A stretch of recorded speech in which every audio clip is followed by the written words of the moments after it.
সূরা তোহার ৩৯ নম্বর আয়াতের এই অংশটুকু, ওয়া আলকাইতু আলাইকা মাহাব্বাতাম মিন্নি, কখন, কতবার, কিভাবে পড়লে আপনার স্বামী আপনাকে পাগলের মতো ভালোবাসবে, আপনার স্বামী আপনার উপর আর জুলুম করবে না, অত্যাচার করবে না, আপনার স্বামী আপনাকে আর মারধর করবে না, আপনার স্বামী আপনার ভরণ পোষণ ঠিকমতো আদায় করবে। আল্লাহ আপনার স্বামীর অন্তরে আপনার প্রতি ভালোবাসা মহাব্বত বৃদ্ধি করে দিবে ইনশাআল্লাহ। শর্ত হলো দৃঢ় বিশ্বাস থাকতে হবে, কারণ বিশ্বাস যদি না থাকে তাহলে আমল কবুল হবে না। কারণ মুমিনদের জন্য এই কোরআন হচ্ছে শেফা, মুমিনদের জন্য এই কোরআন হচ্ছে রহমত। আল্লাহ তাআলা নিজেই বলেন, বিসমিল্লাহির রহমানির রহিম, ওয়া নুনাজ্জিলু মিনাল কুরআনি মা হুয়া শিফাউ ওয়া রাহমাতুল লিল মুমিনিন। আল্লাহ তাআলা বলেন, আমি কোরআনে যা কিছু নাজিল করি তা হচ্ছে মুমিনদের জন্য হেদায়েত, মুমিনদের জন্য রহমত, মুমিনদের জন্য শেফা। সুবহানাল্লাহ।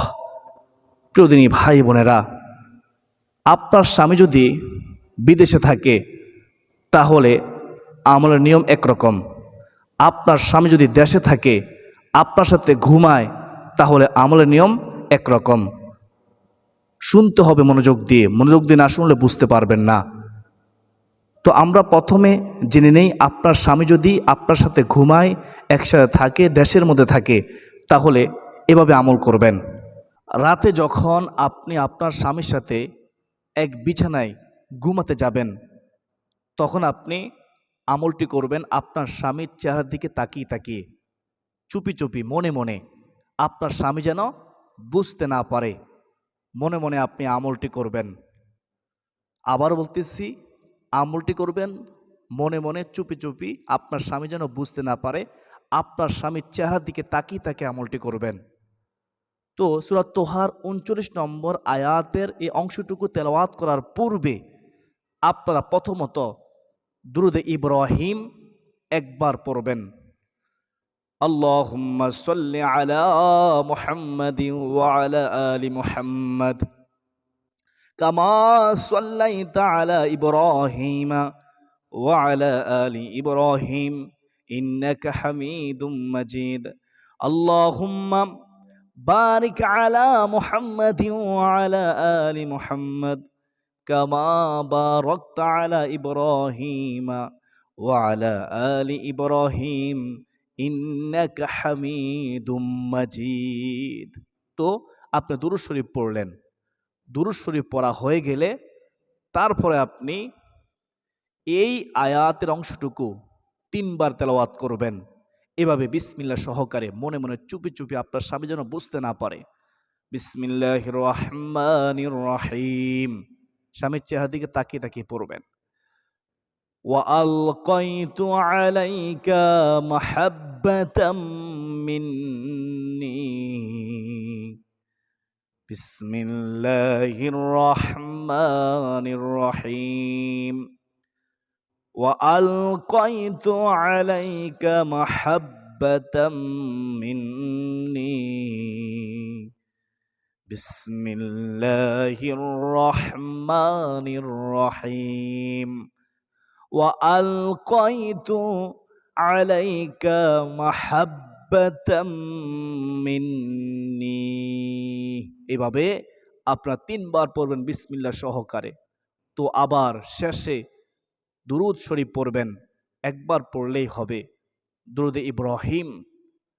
তো এভাবে আপনি আপনার স্বামীর চেহারার দিকে আমলটি করে আপনি মনে মনে আল্লাহর কাছে দোয়া করবেন, আল্লাহ তাআলার কাছে সাহায্য চাইবেন, বলবেন, ওগো মালিক আল্লাহ, আমি দুরূদ শরীফ পড়েছি, আমি আমল করেছি আমার স্বামীর চেহারার দিকে তাকিয়ে তাকিয়ে, আল্লাহ তুমি ছাড়া কে আছে এমন আমাকে সাহায্য করবে?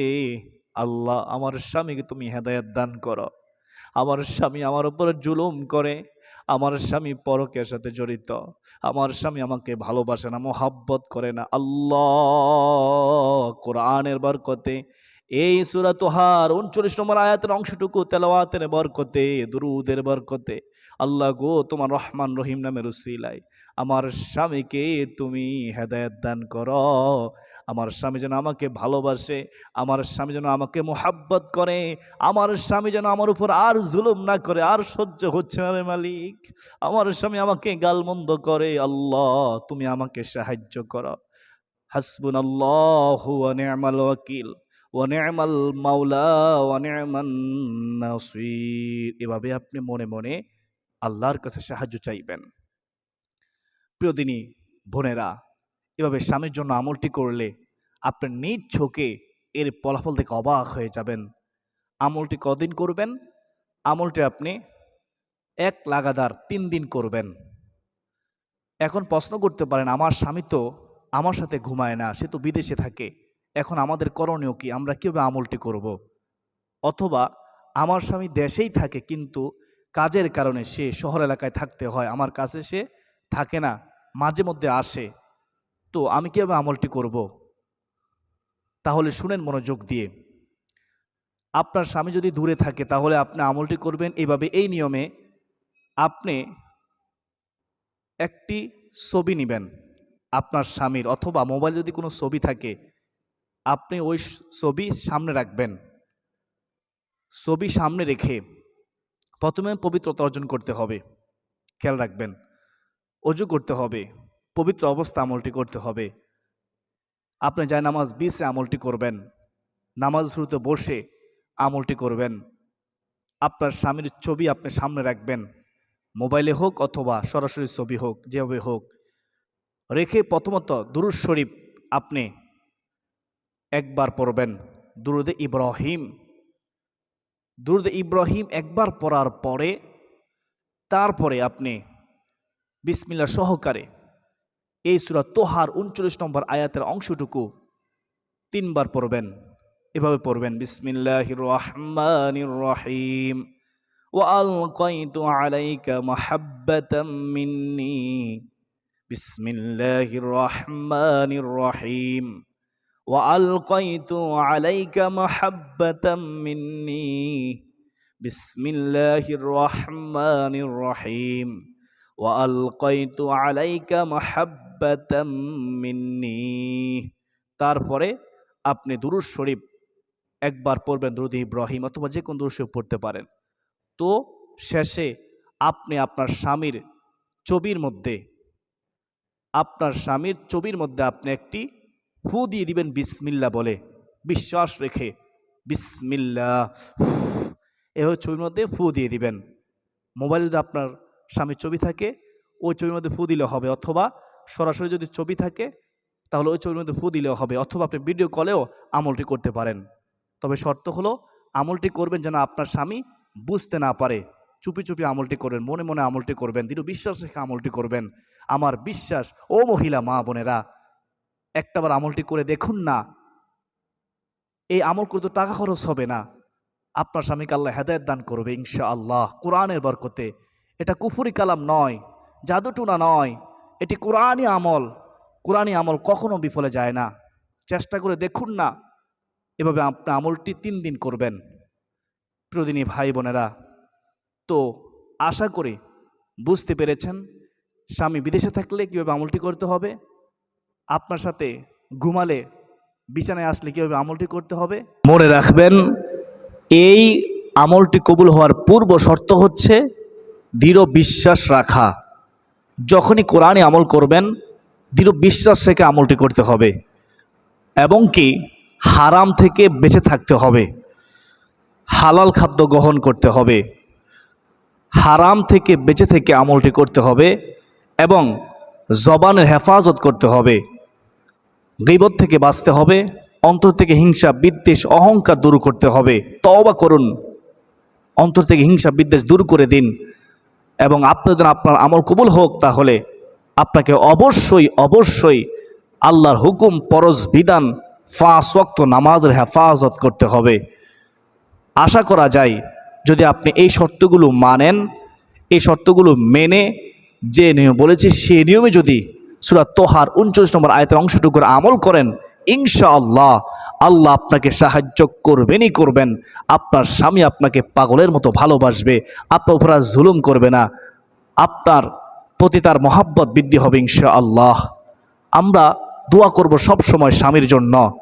আপনি যখনই নামাজ পড়বেন, যখনই মুনাজাত করবেন, ওই মুনাজাতের মধ্যে আপনি আপনার স্বামীর জন্য দোয়া করবেন, হেদায়েতের দোয়া করবেন, কল্যাণের দোয়া করবেন, আল্লাহর কাছে সাহায্য চাইবেন। এও যদি আপনি আল্লাহর কাছে সাহায্য চান, তিনি ছাড়া কেউ হেদায়েতের মালিক নয়, আল্লাহ হেদায়েত দান করবেন ইনশাআল্লাহ। দোয়া করলে আল্লাহ খুশি হয়। আল্লাহ তাআলা আমাদের প্রত্যেকটা পরিবারের মধ্যে শান্তি দান করুন, পরিবারটা জান্নাতের টুকরা বানিয়ে দিন। স্বামী স্ত্রীর প্রতি প্রেম, ভালোবাসা, মহব্বত আল্লাহ বৃদ্ধি করে দিন। আল্লাহ স্বামী স্ত্রী উভয়কে 5 ওয়াক্ত নামাজের হেফাজত করার তৌফিক দান করুন। আল্লাহর হুকুম মানা তৌফিক দান করুন। শয়তানের ওয়াসওয়াসা কুমন্ত্রণা থেকে পরিবারের সবাইকে হেফাজত করুন। সকলে বলি আল্লাহুম্মা আমিন। 40 জন যদি আমিন বলে, অবশ্যই আল্লাহ কারো না কারো আমিন শব্দ কবুল করবেন ইনশাআল্লাহ। আল্লাহুম্মা আমিন, আল্লাহুম্মা আমিন ইয়া আরহামার রাহিমিন। আমরা সর্বশেষ সেই সূরা তোহার 29 নম্বর আয়াতের অংশটুকু আমরা 3 বার পড়ে নেই। যারা পারেন না শিখে নেবেন। বিসমিল্লাহির রহমানির রহিম।